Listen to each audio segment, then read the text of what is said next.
हाथ को समझने के लिए हाथ को दो भागों में बांटेंगे।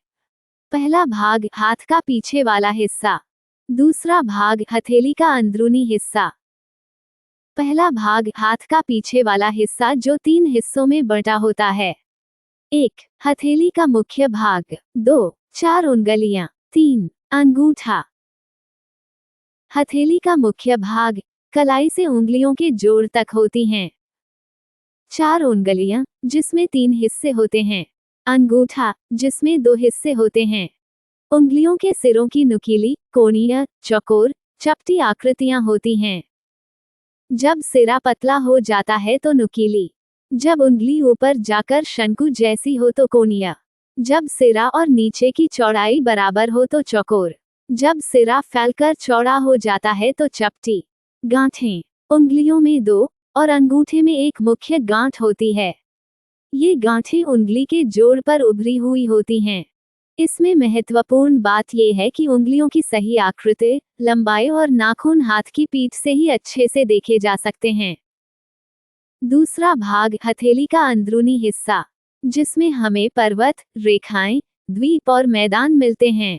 उंगली के नीचे और हथेली के कुछ खास हिस्सों पर छोटे छोटे उभरे हुए पर्वत होते हैं। बृहस्पति पर्वत जो तर्जनी के नीचे होता है। शनि पर्वत जो मध्यमा के नीचे होता है। सूर्य पर्वत जो तर्जनी के नीचे होता है। बुध पर्वत जो तर्जनी के नीचे होता है। मंगल, चंद्र, शुक्र पर्वत जो हथेली के किनारे होते हैं। हथेली में कुल 14 मुख्य रेखाएं होती हैं। जीवन रेखा जो आपके स्वास्थ्य और जीवन शक्ति को दर्शाती है। मस्तिष्क रेखा जो सोचने और समझने की क्षमता बताती है।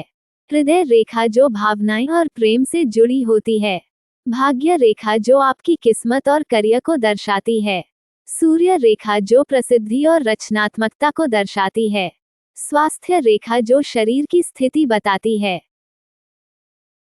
वासना रेखा जो इच्छाओं से जुड़ी होती है। अंतर्ज्ञान रेखा जो छठी इंद्रिय या अंतर्ज्ञान को दर्शाती। मंगल रेखा जो साहस और संघर्ष की क्षमता को दर्शाती है। शुक्र की कमान जो भावनात्मक संवेदनशीलता।